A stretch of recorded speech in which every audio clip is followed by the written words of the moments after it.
Welcome to Hood Champion Boxing and Sports. In boxing, you find a way to win or you find a way to lose. Let me tell you right now, Jaron, Ennis, and this guy Rashidi Ellis, they passed the eye test. But the test that matters, they failed horribly. Now, I'm not one to break champions down, but let's just be real. Rashidi Ellis would lose to Blair Cobb. Stop right now. Jaron Ennis, he is not the best welterweight. He was getting touched up by Karan Chudahazi Khan, or whatever his last name is. Apologize if I butchered that, right? Hey, what went wrong? That's the question that a lot of people are asking themselves. What went wrong with Rashidi Ellis and Boots Ennis? I'm going to tell you what went wrong. They stepped up in competition. And that's what happens when you get guys who you think are elite because they passed the eye test, right? And then they bubble up in competition. Things don't go their ways, and they take an L. Now, in Rashidi Ellis, in his case, I saw from the first round, and I was saying it on my live stream, he reminded me of Adrian Broner, the way he was fighting. You know, the way he threw his punches. He looked kind of tight, kind of stiff. But Adrian Broner is a much better fighter than Rashidi Ellis. I'm talking about Adrian Broner in his prime, much better fighter. But as the fight went on, and you saw that Rashidi Ellis couldn't have his way, that mentally started to wilt a little bit. It was just enough for his opponent to land that big shot in the 12th round. He actually put him down 3 times. He only got credit for 2. As a result, when the fight's close, you get them big knockdowns in the last round, which somebody probably scored. It was a 10-7 round, right? Should have been a 10-6. He comes and he loses the fight. So it is what it is. Now, throughout the whole fight, Rashidi Ellis wasn't doing anything spectacular. Now, I've been talking a lot recently about a Rashidi Ellis, a Jaron Ennis, about this next generation of guys, and talking about the fighters of the past who, like Mayweather, Mosley, De La Hoya, you know, all those guys, how they passed the eye test, but there was something special you saw in them. And as they were able to fight different opponents, move up in competition, even before they jump weight divisions, right? You could see there was something special about him. Jaron Ennis, he never looked that special to me, but he looked like, okay, as far as the eye test, he could be that guy, but I wouldn't bet on him. You know what I'm saying? With a guy like Mayweather, Mosley, De La Hoya, you could see that. There's something about these guys. I'm willing to bet that they go on and do great things. So now they got put on a high-profile fight card, stacked undercard, right? They got put on there, and they didn't rise to the occasion. Not because of the lights, not because of the moment, but because they got stiff competition put in front of them. And as a result, it proved that they're not elite fighters. So now Rashidi Ellis, he can forget about it, right? You can stamp him void. He's got a lot of work to do. Because once you get exposed as having a weak chin, it's over.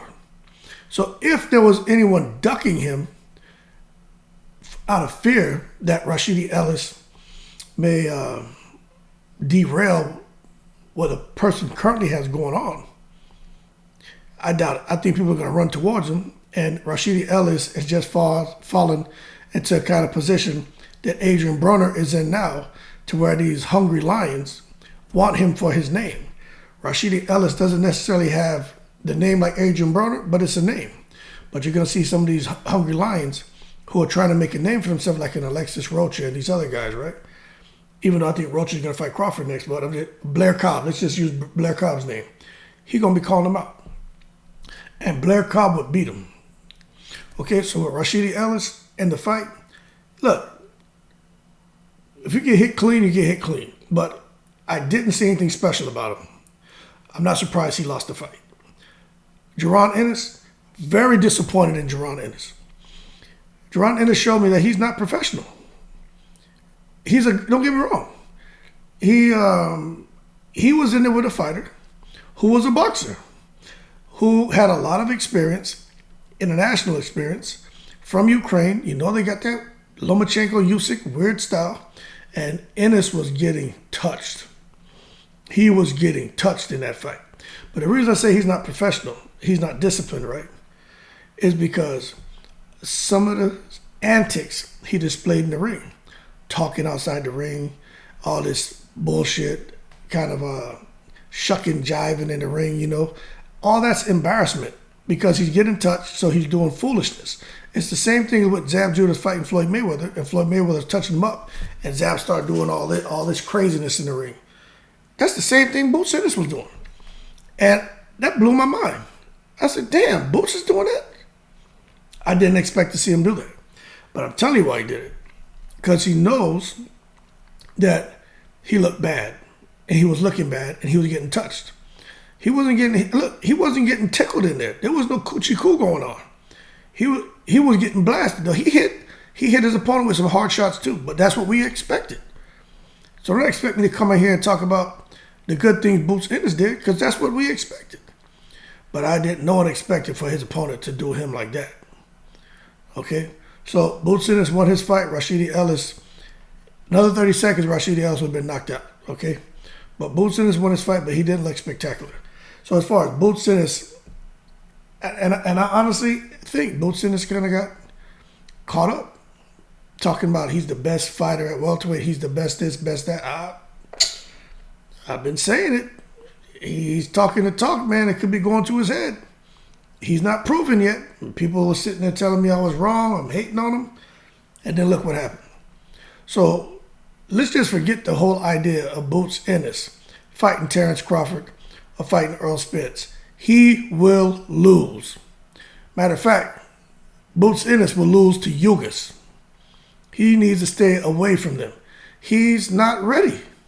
Boots Ennis is an Anthony Peterson, Lamont Peterson's brother. That's what Boots Ennis is. A guy who's been fighting for a long time. He's got a whole bunch of fights, but he has no real signature names on his record. He's just getting some attention because he's finally being put on big-time fight cards. He's got a little bit of push behind him. He got a little buzz. But Jaron's Boots Ennis is nothing but an Anthony Peterson. That's all he is. And that's just how I see it, man. He's got some work to do. It's like when Anthony Peterson stepped up and fought that guy, man. Bam Bam. What's his name, man? I'm seeing his face, man. Oh, goddamn. Rodriguez? No, it wasn't Rodriguez, was it, man? He fought over there, man. The guy, him and Victor Ortiz had the beef, man.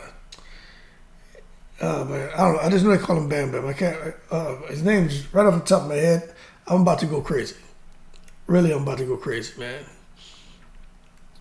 I gotta pull it up. I'm about to go crazy. Man. Bam Bam boxer. What the hell is his name? Brandon Lee Rios. That's him. When he fought Brandon Rios. Y'all can't come now and say he didn't get the wake-up call, right? Anthony Peterson was looking like a killer, stepped up in competition, was getting caught with them left hooks. He was throwing low blows, got disqualified. And it's the same thing here with Boots Ennis, man. Now, of course, he didn't go to that extreme. He won his fight, but he just looked, like I said, it wasn't what we thought he isn't what I thought, what we thought he was. So, to me, Boots Ennis has a lot of work to do if he wants to get in the ring with even a Keith Thurman, even in the ring with the damn, what's his name, Ugas. And I'd even go and say this, even for him to fight, same name, Blair Cobb. Blair Cobb would give him problems. Let me tell y'all something. It is what it is. But for those of you guys who are expecting, like myself, Rashidi Ellis, I wasn't too sure about him anyway. He beat Alexis Rocha. He won't beat Alexis Rocha now. Alexis Rocha has gotten better. And Rashidi Ellis barely won that fight. Okay? Because Rocha fought the wrong fight. But this Rocha now is a different animal. But for Boots Ennis, he got to figure it out. Because for him now to have won and to possibly be going in there with, Earl Spence, if Earl Spence gets by Thurman, and that's a big if. I don't care what anyone says. You see, when you have these fighters, I was talking about this on the live, when you have a fighter who's struggling to lose weight, you just don't know when those weight loss struggles show up in the ring. And what I mean is their performance. The body doesn't cooperate, the legs, the stamina, the mentality, everything. And Keith Thurman or whoever's in the ring with those guys, stars could line up for him and they could get a huge win. Because Earl Spence really needs to move up. Okay? He's a weight bully. Devin Haney really needs to move up. He's a weight bully. Okay? This is what I'm talking about. So, Jaron Boots Ennis, let me tell you, he got work to do. He's got work to do. He's got work to do. And he's not small, man. Boots Ennis may be another one here. He may need to move up in weight too, But for those of you who are really kind of counting on Boots Ennis to kind of take the welterweight division to the next level, it's just not going to happen. I was watching that fight. Boots Ennis, it's like he just wanted to walk him down. Even when he was boxing, it's just like I said, the fact that he had someone in front of him that was a better boxer, landing the cleaner shots. It just what the opponent just didn't put out enough. But if the opponent was able to hold his ground a little more, who knows what direction it would have gone. But that being said, Boots Ennis needs to get back and get back to work, because I wasn't impressed with him tonight. And you can see when he has someone who wasn't willing to just roll over for him, he didn't like it. He didn't respond well. I didn't like his body language. And I think he was exposed. Rashidi Ellis definitely was exposed. So going forward for these two, I'm not sure what they're going to do. But Boots Ennis, him fighting Earl Spence, let me tell you, what I was getting to, I lost my train of thought, but now I'm back on it. Him fighting Earl Spence, and Earl Spence, with all those weight struggles and everything, I still think Earl Spence clips Boots Ennis. I think he stops Boots Ennis. I'm just being honest with you. Boots Ennis obviously just doesn't, I don't think he has enough for Earl Spence to keep Earl Spence off him. I just don't. I think he needs to figure things out with Blair Cobb before he starts talking about no damn Earl Spence or Crawford. And his dad, I hope his dad, gets back to the drawing board and they try to undo what they did, because he's about to go from being a guy who's on the cusp of making big money to being on the cusp of being sidelined. Because I just think if he, I don't know who he's going to fight next, because, Spence is busy. So I don't know who he's going to fight next. But he better stay away from Yugas. And he better stay away from, what's his name, Butev. Ooh. And whoever loses between Stanley Eunice and Ortiz, he better stay away from them.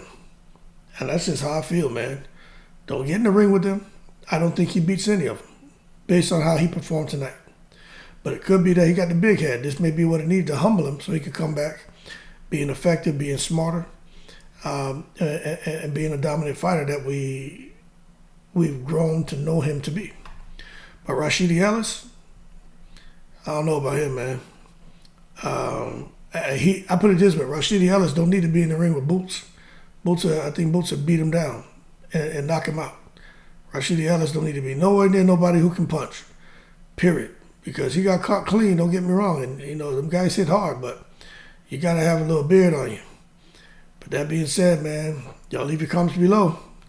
Keep cool, but I'm telling you, they both passed the eye test, but in my opinion, they get an F for their performance tonight, and they definitely need to steer away from B+ fighters, much less the elite. And I'm standing on that. That being said, y'all keep cool. I'm in the breeze.